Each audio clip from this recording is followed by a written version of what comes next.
దయానంద తీర్థ స్వామీజీ వారిని మనందరికీ కూడా 4 మంచి మాటలు చెప్పాలి, తమ యొక్క వేద వాణితో మనం అనుగ్రహించవలసిందిగా ప్రార్థన చేస్తూ ఉన్నాము. జై గురుదత్త.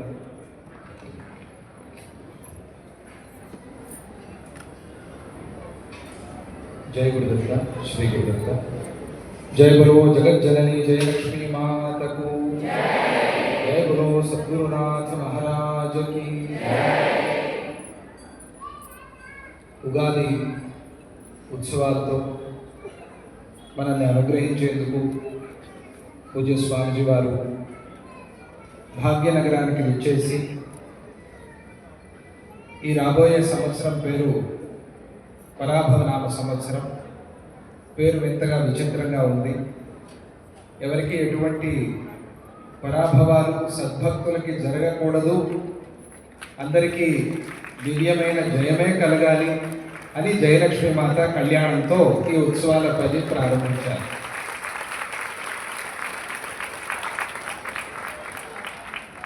ఉగాది ఉత్సవాల తరువాత గీతా నాద యోగ మహోత్సవాన్ని కూడా పూజ్య అప్పాజీ వారు జరిపించనున్నారు. భగవద్గీత సంపూర్ణ పారాయణ విశాఖపట్నంలో జరిగినట్టుగా భాగ్యనగరంలో కూడా జరగాలి. ఈ బాధ్యత బిఎన్జిఎల్ పంచముఖ ఆంజనేయ స్వామి క్షేత్రం వారు తీసుకుని చేయాలి అన్నప్పుడు ఇక్కడి ట్రస్టీస్, మాతృమండలి వారు, వాలంటీర్స్ అందరూ కూడా చాలా భక్తిగా అంగీకరించి ఆ బాధ్యత తీసుకుని భక్తులందరూ కూడా కలిసి ఆ కార్యక్రమం జరుగుతోంది. చాలా ముఖ్యంగా పూజ్య గురుదేవుల అప్పాజీ వారి రాగసాగర కార్యక్రమంలో కూడా మనమంతా ధన్యులం కానున్నాం. సౌందర్య లహరి, శివానంద లహరి పారాయణ, ఈ దివ్యమైన ఈ మహోత్సవం ఇప్పుడే ఈరోజే ఒక మహోత్సవంతో ప్రారంభమైంది. జయలక్ష్మి మాత కళ్యాణంతో చాలా చక్కగా మనం ఆ రోజు మెక్కేదాంట్లో లేము, కానీ ఉన్న భావనే మన మనస్సులో వస్తోంది. ఇప్పుడే మనం విన్నాం 80 పల్లెల నుంచి భక్తులు వచ్చారు అంటే ఆ పల్లెల ప్రజల హృదయాన్ని జయలక్ష్మి మాత ఎంతగా తాకారు అనేది మనం ఒకసారి ఊహించుకోవాలి.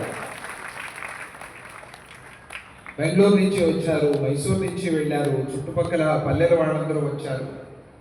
వీరు వారు అనేది లేకుండా, జాతి మత కుల వివక్ష లేకుండా అందరూ వచ్చారు జయలక్ష్మి మాత కళ్యాణానికి. అంతే వైభవంగా, అంతే అద్భుతంగా జరిగింది. సాక్షాత్తు గణపతి దత్తాత్రేయ స్వామి నిలబడి చేసిన కళ్యాణం అలా కాకపోతే ఎలా జరుగుతుంది? మనమందరము కూడా స్వామిజీ వారి జీవిత చరిత్ర పారాయణ చేసి ఉన్నాం. ఆ కళ్యాణ ఘట్టం ఎన్నిసార్లు చదివినా కూడా, ఎన్నిసార్లు విన్నా, ఎన్నిసార్లు దాన్ని ఆలోచించినా కూడా ఒళ్ళు జల్దరిస్తుంది. ఒక తెలియనటువంటి ఆనందం మనలో కలుగుతుంది, అవునా కాదా? అటువంటి ఆ అద్భుతమైన కళ్యాణాన్ని మనం ఈరోజు దర్శించుకున్నాం. ఇటువంటి సౌభాగ్యాన్ని మనకి ఇచ్చిన పూజ్య గురుదేవులకు అక్కడి నుంచే అందరూ కూడా మనస్సులో నమస్కారాలు సమర్పణ చేసుకుంటూ, పరమ గురువు జయలక్ష్మి మాత, పరమేష్ఠి గురువు నరసింహశాస్త్రి గారు పూర్వాశ్రమంలో చెప్పాల్సిన పని లేదు, తెలియటం కోసం నరహరి తీర్థ స్వామి వారు. అందరికీ ఒక ప్రశ్న కలగవచ్చు. కలిగే ప్రశ్నను ముందే వేసుకుని చెప్పటం అనేది సంప్రదాయం. కనుక వారు నరహరి తీర్థులు అయ్యారు కదా, మరి కళ్యాణం ఏమిటి అని ఎవరైనా ప్రశ్నిస్తే చాలామందికి తెలియదేమో. సన్యాసాశ్రమాన్ని స్వీకరించి బ్రహ్మీభూతులైన వారు, వారి పరంపరలో ఉన్నవారు, వారికి ఆరాధనతో పాటుగా పితృకర్మల్లో ఏవైతే చేయాలో అవి కూడా చేసేటువంటి ఒక పద్ధతి ఉంది. ఆ 2 పద్ధతుల్ని ఈరోజు అవలంబిస్తూ అప్పాజీ వారు మనకి కళ్యాణాన్ని దర్శింపచేశారు. ఇది చాలా విశేషంగా అప్పాజీ వారు చూపెట్టిన కల్పంలో ముందు వైపు లక్ష్మీ నృసింహస్వామి వారి విగ్రహాలు కూడా మనం దర్శనం చేస్తున్నాం. వెనుక పక్క జయలక్ష్మి మాత, నరసింహ శాస్త్రి గారి విగ్రహాలు కూడా దర్శనం చేస్తున్నాం. అంటే లక్ష్మీ నరసింహస్వామికి అభిన్నంగా నరహరి సుందరి జయలక్ష్మి మాతని మనం దర్శనం చేస్తున్నాము అని భావం. అందుకే చాలా చక్కటి భజన కూడా చివరిలో గానం చేశారు. నరహరి సుందరి జయలక్ష్మి మాతకి సంబంధించిన కీర్తన. దేవతా కళ్యాణం ఇది ఆత్మ పరమాత్మ యొక్క కళ్యాణం.